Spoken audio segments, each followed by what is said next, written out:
Hi friends, તો આપણે ચાલુ કરીએ છીએ ગુજરાતીનું 8મું ચેપ્ટર સૂરજ તો બધે સરખો, જેના લેખક છે વિનોદ ભટ્ટ, જેનો પ્રકાર છે હાસ્ય નિબંધ અને જે લેવામાં આવ્યું છે વગેરે વગેરે વગેરેમાંથી. મિત્રો, મેં આગળ એક વિડીયો અપલોડ કરેલો છે. દરેક ચેપ્ટર પાઠ કાવ્યના પ્રકાર શેમાંથી લેવામાં આવ્યું છે, એના લેખક લેખિકાનું નામ બહુ ઇઝીલી તો તમને તરત યાદ રહી જાય એવું છે. એ વિડીયો જોઈ લેવા વિનંતી, અને હશે તો આઈ બટનમાં પણ એ મૂકી દઈશ. પહેલા આપણે લેખક વિશે ઇન્ફોર્મેશન મેળવી લઈએ. વિનોદ જસવંતલાલ ભટ્ટ અમદાવાદના વતની છે. મધુર વ્યંગ એમના લખાણોનું પીઠબળ છે. એમણે હાસ્ય સાહિત્યના મોટાભાગના પ્રકારોમાં પ્રદાન કરેલું છે. ઇદમ તૃતીયમ, વિનોદની નજરે, આંખ આડા કાન, હાસ્યોપચાર, ભૂલચૂક લેવી દેવી, વિનોદ ભટ્ટના પ્રેમપત્રો વગેરે હાસ્યરસથી સભર પુસ્તકો તેમણે આપ્યા છે. તેમણે Narmad Munshi, Jyotindra Dave, Charlie Chaplin, Bernard Shaw, Antony Chekhov વગેરેના ચરિત્રો લખેલા છે, એટલે કે એમની આત્મકથા જેવું. તેમને રણજીતરામ સુવર્ણચંદ્રક પ્રાપ્ત થયેલો છે. હાસ્ય લેખન માટે સાહિત્ય પરિષદને અને ગુજરાત સાહિત્ય અકાદમીના એવોર્ડ મળ્યા છે. હવે આપણા ચેપ્ટરમાં શું આવશે એની બેઝિક ઇન્ફોર્મેશન લઈ લઈએ શોર્ટમાં. આ લેખ હળવી શૈલીમાં એટલે કે રીતમાં આપણી વિચિત્રતાઓ અને ટેવો વિશે ધ્યાન દોરે છે. માણસ વિખ્યાત જગ્યાએ પ્રવાસમાં જઈને પણ ત્યાં વાત તો ખાણીપીણીની જ કરે, જોવાલાયક સ્થળની ખાસિયતની નહીં. એ ટેવ વિશે લેખક કટાક્ષ કરે છે. જેમ સૂરજ બધે જ સરખો જ હોય છે, તેમ આવા માણસો માટે બધા સ્થાન સરખા જ હોય છે. સર્વજ્ઞભાઈ એટલે કે બધું જાણનાર એક અર્થ થાય. સર્વજ્ઞભાઈ નામ પણ જાણે માત્ર ખાણીપીણીનું. એ લેખકનો વ્યંગ માણવો ગમે તેવો છે. વ્યંગાત્મક રીતે રજૂ થયેલ મનુષ્ય સ્વભાવ હાસ્ય નિપજાવે છે. તેને મમરાવવું ગમે છે. ચેપ્ટર ચાલુ કરીએ. આ વખતે રજાઓમાં કઈ તરફ ઉપડવા વિચારો છો બાપુ? હજી કંઈ નક્કી નથી કર્યું. છોકરા આગ્રા જવાનું કહે છે. તાજમહેલ જોવાની એમની બહુ ઈચ્છા છે. મિત્રો, આમાં પહેલા એકવાર ક્વેશ્ચન આન્સર્સને તમે જોવો, સાંભળો એના કરતાં છે ને ચેપ્ટર એકવાર વાંચી લેવું, બીકોઝ બધે જ comma, double inverted comma, question marks એટલે કે ઓલું માંગ્યા મુજબ નિશાની કરો, યોગ્ય નિશાન વિરામ ચિહ્ન મૂકો, એ બધું આવશે. મોસ્ટલી આમાંથી આવશે, તો એકવાર જોઈ લેવું આ ચેપ્ટર. વાહ, સરસ, ટેસ્ટી. તાજમહેલ અને ટેસ્ટી એટલે આપણે તો જમવાની મેટર હોય વસ્તુ એને ટેસ્ટી કહીએ, તો તાજમહેલ તો એક જોવાલાયક વસ્તુ છે, જોવાલાયક જગ્યા છે, એને ટેસ્ટી એમ નહીં. ત્યાં તાજમહેલની ઉત્તરે ખાડામાં એક દાળવડા વાળો ઊભો રહે છે. સાલો શું બ્યુટીફુલ દાળવડા બનાવે છે. તાજમહેલની ઉત્તરે ખાડામાં એક દાળવડા વાળો. મિત્રો, આ બધા પૂછાય છે કયા જગ્યાએ ક્યાં ઊભા હોય છે, નીચે આ ક્વેશ્ચન આન્સરમાં લઈ લીધેલા છે મેં, એટલે વાંધો નહીં આવે. પણ બ્યુટીફુલ દાળવડા બનાવે છે. એમાં પાછળ આશ્ચર્યમાં આવે છે, એટલે એનું એ ઉદ્ગાર ચિહ્ન મૂકેલું છે. સુપર્બ. અમે તો જ્યારે આગ્રા જઈએ ત્યારે હું તો તાજની બહાર બેસીને દાળવડા ખાઈ લઉં છું. બાકી તાજમહેલ અદ્ભુત છે નહીં? સર્વજ્ઞભાઈ જે કહે છે નામ ઉપર આપણે જોઈએ, એક નામ જ છે. સાચું પૂછો તો બોસ, મેં અંદર જઈને તાજમહેલ જોયો જ નથી. ગજબ કહેવાય સર્વજ્ઞભાઈ. એમાં ગજબ શું છે યાર? એક્સક્લેમેટરી સાઇનમાં બી આવે છે. એમાં જો કોમા છે, ઇન્વર્ટેડ કોમા. એક માણસ 14મી ડિલિવરીમાં મરી ગયેલી પોતાની બૈરી પાછળ આ રીતે પૈસા બરબાદ કરે, એ વાત જ આપણને પસંદ નથી. બીજું કોઈ સમજુ માણસ હોય તો બૈરી પાછળ આખું આગ્રા શહેર જમાડે, કે પછી તેની યાદમાં તાજમહેલ જેવી કોઈ મોટી હોટલ બાંધે. લાખો રૂપિયા ખર્ચીને તેને બાંધી તો એ કબર જ ને. પછી બીજું પાછળ લેખક પૂછે છે, સર્વજ્ઞભાઈ માથેરાન જવા જેવું ખરું? દાદાગીરી બોસ. માથેરાન એટલે માથેરાન. આપણા પુરોહિત વાળાની જ ત્યાં એક હોટલ છે. એ હોટલના દાળ ભાત આંગળા કરડિયા કરીએ. ફેન્ટાસ્ટિક નો. ખાવાની વસ્તુઓને બ્યુટીફુલ, સુપર્બ, ફેન્ટાસ્ટિક એ રીતે જ વર્ણવે છે. ત્યાં જોવા જેવી કોઈ ખાસ જગ્યા છે ને? ઘણા પોઈન્ટ્સ. સનસેટ પોઈન્ટ, એકો point, panorama point. Panorama point પર એક નારિયેળ વાળો બેસે છે. અમે તો ઘણીવાર નારિયેળનું પાણી પીવા માટે જ પેનોરમા પોઈન્ટ પર જતા, બીજા કશા ખાતર નહીં. તો નારિયેળ પાણી ખાતરે તમારે માથેરાન તો જવું. દાર્જિલિંગ આ સિઝનમાં મોંઘું પડે? સહેજ પણ મોંઘું નહીં. શેઠિયા તમારે એમ કરવાનું, એક ટંક જમવાનું ને સાંજે નાસ્તાથી ચલાવી લેવાનું. ત્યાં દિલ્હી ચાટ સેન્ટરની બાજુમાં એક દહીં વડા વાળો બેસે છે. પઠ્ઠો શું ફક્કડ દહીં વડા બનાવે છે, બસ ખાધા જ કરીએ. એટલે આપણે આગ્રા હોય કે માથેરાન હોય કે દાર્જિલિંગ હોય, દરેક જગ્યાએ ખાવાની જ વાત કરી છે, દરેકના એક વિશેષણ સાથે. શું વસ્તુ ત્યાંની છે, વખાણ છે, બ્યુટીફુલ, ફક્કર, સુપર, એ રીતે જ કહે છે કે ત્યાંના ખળખળ વહેતા ઝરણામાં પગ બોળીને બેસી રહેવાની મજા આવે છે, એ એક લહાવો છે. અરે સાવ હંબગ યાર. એકવાર પેલા ઉલ્લુના પઠ્ઠા જગદીશિયા સાથે ઝરણામાં પગ બોળીને બેસી રહ્યા. એમાં તો સાલી હોટેલ બંધ થઈ ગઈ ને ફ્રૂટીની દાળ ઢોકળી ગુમાવવી પડી. ત્યારથી પ્રતિજ્ઞા કરી નાખી કે ખાધા વગર હોટેલની બહાર પગ ન મૂકો. અને હવે તો આતંકવાદીઓને કારણે સાલી કાશ્મીરમાં ગરમી પડે છે, તો મહાબળેશ્વર કેમ રહે? અરે ડોન્ટ મિસ ઇટ બાબા. પણ મહાબળેશ્વર જવું હોય તો કોઈ ટ્રાવેલ ટૂરમાં જ જવું. સાલી પછી કોઈ ઝંઝટ જ નહીં. 2 ટાઈમ ખાવાનું, 3 ટાઈમ નાસ્તો. ચા નાસ્તો પ્રહલાદ ટ્રાવેલ્સ વાળા આપે છે. તમે કહો એ નાસ્તો આપે. બટાટા પૌવા, સેવ ખમણી, બ્રેડના ભજીયા, જે માંગો એ નાસ્તો તૈયાર. વહેલી સવારે 3:45 વાગે મહાબળેશ્વરમાં સૂર્યોદય ગાંડા કરી મૂકે એવો હોય એ વાત ખરી. સોરી, પણ એવા ગાંડપણમાં ન પડો મારા ભાઈ. સૂરજ તો નવરો છે, તે વહેલો ઉગી જાય. એને માટે થઈને આપણે શા માટે ઉજાગરો વેઠવો? સૂરજ તો બધે જ સરખો, માટે એવી કોઈ બબાલમાં પડવું નહીં. પણ વેકેશનમાં મહાબળેશ્વરમાં હાડમારી બહુ પડશે. એના કરતાં સસ્તું ભાડું અને સિદ્ધપુરની જાત્રા જેવું કરવું હોય તો આબુ ઉપડી જાવ. જસ્ટ વેકેશનમાં તો બધા બહાર ફરવા જતા હોય છે, તો આ બધી જગ્યાએ ભીડ બી હોય અને એ વખતે ભાવ બી વધારે થઈ ગયા હોય, તો સસ્તું ભાડું અને સિદ્ધપુરની જાત્રા જેવું કરવું હોય તો તમે આબુ ઉપડી જાઓ. કહેતા હોય તો રમેશ દાણી પાસે ચિઠ્ઠી લખાવી દઉં, એક બ્લોક કાઢી આપશે. રાંધવાના વાસણો પણ મળે. એકવાર રાંધવાનું ને 2 વખત ખાવાનું. બીજી કોઈ ઝંઝટ જ નહીં. ખાઈને સાંજ સુધી ઘોર્યા કરવાનું. સાંજે નખી લેક પર ચક્કર લગાવવાના. નખી લેકની ત્રાસમાં એક રબડી વાળો બેસે છે, તેને ત્યાંથી 250-300 ગ્રામ રબડી લઈને ઝાપટી જવાની. આબુમાં સારી તકલીફ એક રહેવાની, તમને અડધું અમદાવાદ ત્યાં જોવા મળશે, કેમ કે અહીંથી નજીક છે, સસ્તું બી પડે, જાતે બી જઈ શકાય, ઇન ધ સેન્સ ગાડી હોય તો. બાકી બધામાં ભાવ વધારે હોય, દૂર જવું પડે. એટલે અહીંયા આ રીતે વાત કરે છે. અમદાવાદમાં જે લોકોને ટાળવા માટે આપણે પોળની ગલીમાં છુપાઈ જવા મથીએ છીએ, એ બધા ત્યાં સામે ભટકાવાના. ત્યાંના પાછા રસ્તા થોડા પહોળા, એટલે ભાગીને ક્યાં ભગાય. એ વખતે સાલું એમ થાય કે આટલા પૈસા ખર્ચીને આબુ આવે એ કરતાં અમદાવાદમાં જ રહ્યા હોય તો વધુ સારું થાત. આઈડિયા ખોટો નથી. થાય છે કે આ વખતે ક્યાંય જવું નહીં. સાંજે 6 વાગે ધાબામાં પાણી છાંટીને ઠંડકમાં પથારી કરી લેટી જવું. અમદાવાદની સાંજ આમે ઠંડક વાળી હોય છે. એ તો જે અમદાવાદમાં રહેતા હોય એને એ આઈડિયા આવે. વાહ, એ તો ઉત્તમ. ધાબામાં બેસીને પટેલનો આઈસ્ક્રીમ ખાતા ખાતા ગપ્પા મારવાની જે મજા છે તે સાલી બીજે ક્યાંય નથી. એટલે તો કહું છું કે પૃથ્વીનો છેડો ઘર. એટલે બાપુ આપણી તો એ જ સલાહ છે કે સમજી ગયા ને, અહીંયા જ રહેવું. ઇન ધ સેન્સ વેકેશનમાં ઘરે જ રહેવું અમદાવાદમાં. જે રીતે અહીંયા ઉપર વર્ણન કરેલું છે કે પાણી છાંટીને ઠંડક વાળી જગ્યા કરીને આઈસ્ક્રીમ ખાવાનો. આપણે શબ્દાર્થ જોઈ લઈએ. ટેસ્ટી તો સ્વાદિષ્ટ, અહીં અંગ્રેજી શબ્દ છે. સ્વાદિષ્ટની જોડણી એકવાર જોઈ લેવી. બ્યુટીફુલ તો સુંદર, બ્યુટીફુલની બી જોડણી જોઈ લેવી. ઝરણું, સરવાણી, નિર્જળ. હંબગ તો તદ્દન ખોટું. પ્રતિજ્ઞા, ટેક, પણ, વચન બી આવે. ઝંઝટ, રકઝક, માથાકૂટ. હાડમારી તો હેરાનગતિ, મુશ્કેલી. પઠ્ઠો તો પહેલવાન. પ્રતિજ્ઞા તો સંકલ્પ, શપથ. બબાલ તો મુસીબત, આફત. તળપદા શબ્દો. જાત્રા તો યાત્રા. ભઈ તો ભાઈ. ઝાપટી જવું, ખાઈ લેવું. લેટી જવું, સૂઈ જવું. વિરોધી શબ્દો. સૂર્યોદય તો એનું ઓપોઝિટ છે સૂર્યાસ્ત. ખરું તો વિરોધી એનું ખોટું. સાંજ તો ઓપોઝિટ સવાર. ઉગવું તો એનું વિરોધી આથમવું. કહેવત છે સસ્તું ભાડું અને સિદ્ધપુરની જાત્રા. તો મર્યાદિત સાધનોથી કામ પૂર્ણ કરવું, એટલે કે જેટલા સાધનો હોય ઓછામાં ઓછા સાધનોથી આપણી જરૂરિયાતો પૂરી કરવી. તો મિત્રો અહીંયા ચેપ્ટરનું બધું થઈ ગયું છે. હવે આપણે સ્વાધ્યાય વિશે જોઈ લઈએ.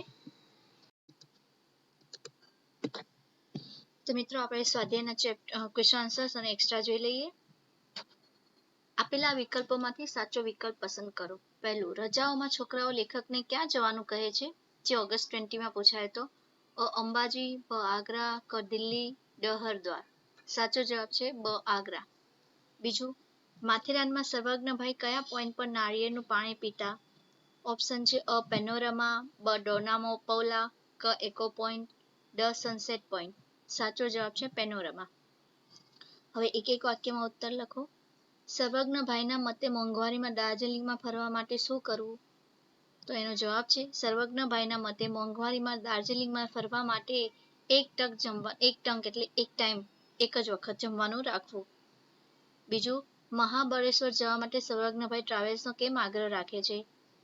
જવાબ છે મહાબળેશ્વર જવા માટે સર્વજ્ઞભાઈ ટ્રાવેલ્સનો આગ્રહ રાખે છે કારણ કે ટ્રાવેલ ટૂરમાં જવાથી બીજી કોઈ ઝંઝટ રહેતી નથી. હવે એક્સ્ટ્રા જોઈ લઈએ. સૂરજ તો બધે જ સરખો પાઠના લેખકનું નામ જણાવો. મેં આગળ બી કીધું તમને બધા ચેપ્ટર પાઠના પ્રકાર શેમાંથી લેવામાં આવ્યું છે લેખકના નામ બધું જ યાદ રહી જશે. આઈ થિંક બહુ સારો વિડીયો છે, શોર્ટકટ છે, ફોર્મ્યુલા છે, અમુક કોમેડી છે, અમુક યાદ રહી જશે. તો સૂરજ તો બધે જ સરખો પાઠના લેખક વિનોદ ભટ્ટ છે. બીજું, સૂરજ તો બધે જ સરખો પાઠનો સાહિત્ય પ્રકાર જણાવો. તો સૂરજ તો બધે જ સરખો એ હાસ્ય નિબંધ છે. ત્રીજું, લેખકને કયો સુવર્ણચંદ્રક પ્રાપ્ત થયો છે? તો આન્સર છે લેખકને રણજીતરામ સુવર્ણચંદ્રક પ્રાપ્ત થયો છે. ચોથું, આ હાસ્ય નિબંધ શેમાંથી લેવામાં આવ્યો છે? એનો આન્સર છે આ હાસ્ય નિબંધ વગેરે વગેરે વગેરેમાંથી લેવામાં આવ્યો છે. પાંચમું, નખીલેક ક્યાં આવેલું છે? આન્સર છે નખીલેક આબુમાં આવેલું છે. છઠ્ઠું, આગ્રામાં છોકરાને શું જોવાની ઈચ્છા છે? આન્સર છે આગ્રામાં છોકરાને તાજમહેલ જોવાની ઈચ્છા છે. સાતમું, વેકેશનમાં અડધું અમદાવાદ ક્યાં જોવા મળે? એનો આન્સર છે વેકેશનમાં અડધું અમદાવાદ આબુમાં જોવા મળે. હવે બે ત્રણ વાક્યમાં ઉત્તર લખો. પહેલું, તાજમહેલ વિશે સર્વજ્ઞભાઈ શું કહે છે? જવાબ છે તાજમહેલ વિશે સર્વજ્ઞભાઈ કહે છે કે એક માણસ 14મી ડિલિવરીમાં મરી ગયેલી પોતાની બૈરી પાછળ આ રીતે પૈસા બરબાદ કરે એ વાત પસંદ નથી. બીજો કોઈ સમજુ માણસ હોય તો બૈરી પાછળ આખું આગ્રા શહેર જમાડે કે પછી તેની યાદમાં તાજમહેલ જેવી કોઈ હોટલ બાંધે. લાખો રૂપિયા ખર્ચીને તેને બાંધી તો એક કબર જ ને. તો થોડીક ટાઈપિંગ મિસ્ટેક થઈ છે તો હું એના ત્યારમાં અહીંયા જ સુધારી દઉં છું. બીજું જોઈએ, સૂર્યને જોવા માટે સર્વજ્ઞભાઈ મહાબળેશ્વર કરતા આબુ જવું એમ શા માટે કહે છે? લેખક કહે છે કે સૂરજ તો નવરો છે, તે વહેલો ઉગી જાય, એને માટે થઈને આપણે શા માટે ઉજાગરો બેઠવો? સૂરજ તો બધે જ સરખો હોય. સૂરજને જોવા મહાબળેશ્વરમાં હાડમારી બેઠ્યા કરતા આબુ જવું સારું, આબુ સસ્તું પડે. હવે એક્સ્ટ્રા આ ઘણીવાર પૂછાય છે. સૂરજ તો બધે જ સરખોમાં વિવિધ વાનગીઓ માટે વપરાયેલા વિશિષ્ટ શબ્દો જણાવો. જે માર્ચ 20 માં પૂછાયું હતું. તો આન્સર છે સુરત તો બધે જ સરખોમાં વિવિધ વાનગીઓ માટે વપરાયેલ વિશિષ્ટ શબ્દો. આગ્રાના બ્યુટીફુલ દાળ વડા. બીજું, માથેરાનમાં પુરોહિત હોટલના ફેન્ટાસ્ટિક દાળ ભાત. ત્રીજું, દાર્જિલિંગના ફક્કડ દહીં વડા. હવે ચોથું, માથેરાનમાં જોવા જેવા સ્થળો કયા કયા છે? તો માથેરાનમાં જોવા જેવા સ્થળો સનસેટ પોઈન્ટ, એકો પોઈન્ટ અને પેનોરમા પોઈન્ટ છે. હવે સવિસ્તાર આપણે જોઈ લઈએ 4 માર્કના. પહેલું, સૌંદર્ય માણવાને બદલે ખાણીપીણીમાં વિશેષ રસ લેતા પ્રવાસીઓના સ્વભાવ વિશે પાઠને આધારે નોંધ લખો. જવાબ છે સૂરજ તો બધે જ સરખો એક હાસ્ય નિબંધ છે જેના લેખક વિનોદ ભટ્ટ છે અને તે વગેરે વગેરે વગેરેમાંથી લેવામાં આવ્યો છે, જેમાં હળવી શૈલીમાં માણસ સ્વભાવની વિચિત્રતાઓ અને ટેવો વિશે ધ્યાન દોરવામાં આવ્યું છે. માણસ જોવાલાયક, ફરવાલાયક, પ્રખ્યાત હવા ખાવાના સ્થળોએ પ્રવાસે જાય છે તો માણસે આવા સ્થળોની ખાસિયતો જાણવી જોઈએ. આવા સ્થળોનું સૌંદર્ય માણવું જોઈએ. શું શું પ્રખ્યાત છે તેના વિશે શેના માટે જાણીતું છે, આવા સ્થળોની ઐતિહાસિક માહિતી મેળવવી જોઈએ. પરંતુ માનવ સ્વભાવ વિચિત્ર છે. આવા જાણવાલાયક અને માણવાલાયક સ્થળોએ તે ખાણીપીણીની જ વાત કરે છે. કઈ જગ્યાની કઈ ખાવા પીવાની વસ્તુ પ્રખ્યાત છે તેની જ વાતો કરે છે. કયા સ્થળે કઈ વાનગીનો ટેસ્ટ કરવો જોઈએ તેની જ વાત કરે છે. આગ્રામાં દાળવડાવાળાની, માથેરાનમાં પુરોહિતવાળાની હોટલ, તો દાર્જિલિંગમાં દહીંવડાવાળાની જ વાત કરે છે. તેને તાજમહેલનું સૌંદર્ય જોવામાં રસ નથી. મહાબળેશ્વરનો ગાંડો કરી મૂકે તેવો સૂર્યોદય જોવામાં રસ નથી. આમ જેમ સૂરજ બધે સરખો જ હોય છે તેમ આવા પ્રવાસીઓ માટે બધા સ્થાન સરખા જ હોય છે. બીજો, આખરે સર્વજ્ઞભાઈ ક્યાંય ન જવા માટે કેમ વિચારે છે? તો આન્સર છે જે આગળ પહેલી પ્રસ્તાવના આપેલી હોય એ જ. સૂરજ તો બધે જ સરખો એક હાસ્ય નિબંધ છે જેના લેખક વિનોદ ભટ્ટ છે અને તે વગેરે વગેરે વગેરેમાંથી લેવામાં આવ્યો છે, જેમાં હળવી શૈલીમાં માણસ સ્વભાવની વિચિત્રતાઓ અને ટેવો વિશે ધ્યાન દોરવામાં આવ્યું છે. સૂરજ તો બધે જ સરખો હાસ્ય નિબંધમાં લેખક અને સર્વજ્ઞભાઈ વચ્ચે રજાઓમાં કયા સ્થળે પ્રવાસ જવો તે અંગે વાતચીત થાય છે. સર્વજ્ઞભાઈ આગ્રા, માથેરાન, દાર્જિલિંગ, મહાબળેશ્વર, આબુ વગેરે સ્થળોએ કઈ કઈ વાનગીઓ ખાવા જેવી છે તેની જ વાત કરે છે. તેની ખાસિયત કે તે જગ્યાઓ શેના માટે પ્રખ્યાત છે તેની વાત જ કરતા નથી. છેવટે આબુની વાત કરતા કહે છે કે આબુમાં એક તકલીફ રહેવાની, તમને અડધું અમદાવાદ ત્યાં જોવા મળશે. અમદાવાદમાં જે લોકોને ટાળવા આપણે ગલીમાં છુપાઈ જવા મથીએ એ બધા ત્યાં સામે ભટકાવાના. ત્યાંના પાછા રસ્તા થોડા પહોળા એટલે ભાગીને ક્યાં જવાય. એ વખતે સાલું એમ થાય કે આટલા પૈસા ખર્ચીને આબુ આવ્યા એ કરતા અમદાવાદમાં જ રહ્યા હોત તો વધુ સારું થાત. લેખકને આ આઈડિયા ગમ્યો. ધાબામાં બેસીને પટેલનું આઈસ્ક્રીમ ખાતા ખાતા ગપ્પા મારવાની જે મજા આવે છે તે સાલી બીજે ક્યાંય નથી. આવા વિચારથી લેખક ક્યાંય જવા ન માટે વિચારે છે.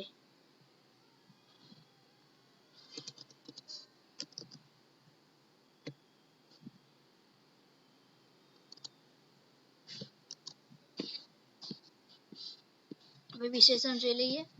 જે બધું એક્સ્ટ્રા છે એ. સમજ તો એનો વિશેષણ વિશેષ રૂપ થાય છે સમજુ. ગરમી તો ગરમ, ઠંડી તો ઠંડુ, કરુણતા કરુણ, મોટાઈ તો મોટું, પ્રસિદ્ધિ પ્રસિદ્ધ, ગરીબી તો ગરીબ, ડાપણ તો ડાયો. વિશેષણ એટલે વાક્યને વિશેષ બનાવે એ શબ્દને એડ કરતા. જોડણી અહીંયા જોવા જેવી છે, ખાસા બધા શબ્દો છે. દહીંવડા,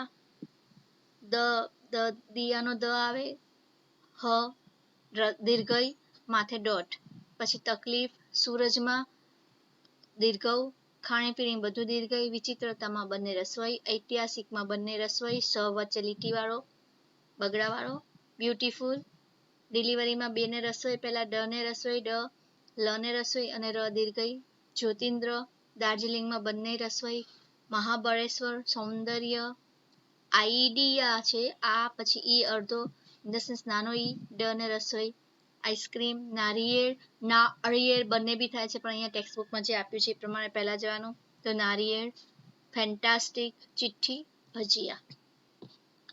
રૂઢિપ્રયોગના અર્થ. પૈસા બરબાદ કરવા તો ખોટો ખર્ચ કરવો, આંગળા કરડવા, ખૂબ સ્વાદિષ્ટ લાગવું, એટલે આમ નથી કહેતા આ તો આંગળા ચાટીને ખાઈ જવાની ઈચ્છા છે તો આંગળા કરડવા એટલે બાઇટ કરવું એવું નહીં, પણ ખૂબ સ્વાદિષ્ટ લાગવું જમવાનું.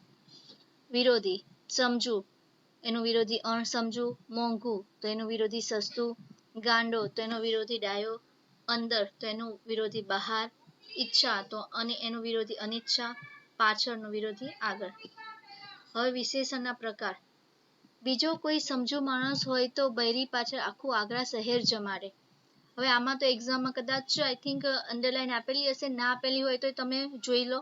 બીજો કોઈ સમજુ, હવે સમજુ ના લખ્યું હોય તો બીજો કોઈ માણસ હોય તો બી એ સિમ્પલ વાક્ય થાય, પણ સમજુ લખ્યું છે તો એ વિશેષણ થઈ ગયું. સમજુ એક ગુણવાચક છે, ગુણ છે એક, તો સમજુ એ ગુણવાચક વિશેષણ.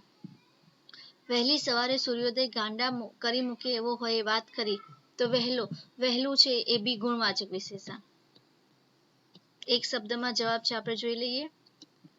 તાજમહેલની ઉત્તરે ખાડામાં કોણ ઊભું રહે છે? તો દાળવડા વાળો. અહીંયા ખાડામાં.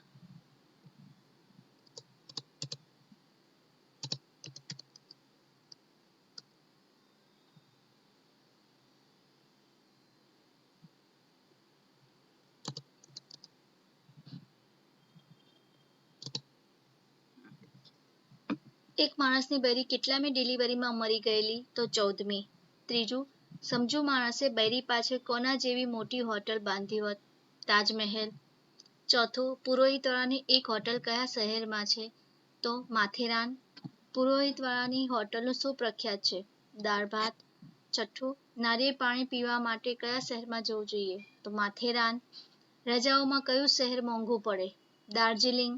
આઠમું, દાર્જિલિંગમાં દિલ્હી સેન્ટરની બાજુમાં કોણ બેસે છે? દહીંવડા વાળો. 9મું, કોના કારણે હોટલ બંધ થઈ ગઈ? જગદીશિયાના કારણે, જ્યાં ફ્રૂટની દાળ ઢોકળી હતી. 10મું, હોટલની કઈ વાનગી પ્રખ્યાત હતી? તો ફ્રૂટની દાળ ઢોકળી. અહીં ઉલ્લુનો પઠ્ઠો કોણ? જગદીશિયો. 12મું, કોના કારણે કાશ્મીરમાં ગરમી પડે છે? આતંકવાદીઓ. 13, મહાબળેશ્વર કઈ ટ્રાવેલ્સમાં જવું સારું? તો પ્રહલાદ. 14, મહાબળેશ્વરમાં સૂર્યોદય કેટલા વાગે થાય છે? 3:45 વાગે. 15મું, સસ્તું ભાડું ને કયા શહેરની જાત્રા વખણાય છે? સિદ્ધપુર. 16, આબુ જવા માટે કોની પાસે ચિઠ્ઠી લખાવવાની છે? રમેશ દાણી. 17, નકી લેકની ત્રાસમાં કોણ બેસે છે? રબડીવાળો. 18, ધાબે કોનો આઈસ્ક્રીમ ખાવાનો? પટેલનો. 19, પૃથ્વીનો છેડો એટલે ઘર. 20મું, અમદાવાદમાં સાંજે કેટલા વાગે ધાબામાં પાણી છાંટવાનું? 6 વાગે. તો મિત્રો અહીંયા આપણે 8મું ચેપ્ટર છે પૂરું કર્યું છે. મેં તમને આગળ બી મારા જે વિડીયોઝ અપલોડ થયા છે એમાં જણાવ્યું છે કે તમે આમાં આટલું જોઈ લેશો તો મેં બધામાંથી ભેગું કરીને એક એક લાઈન વાંચીને બધું કરી નાખ્યું છે, આમાં લખ્યું છે, તો તમારે બીજું એક્સ્ટ્રા કંઈ વાંચવાની જરૂર જ નહીં પડે, આમાંથી જ આવી જશે. હા, પણ યોગ્ય વિરામચિહ્નો મૂકો જે આવે ત્યારે એકવાર લેસન વાંચવું જરૂરી છે. આશા રાખું છું કે આ વિડીયો તમને પસંદ આવ્યો હશે. જો ગમ્યો હોય તો please like, share and subscribe. Thank you.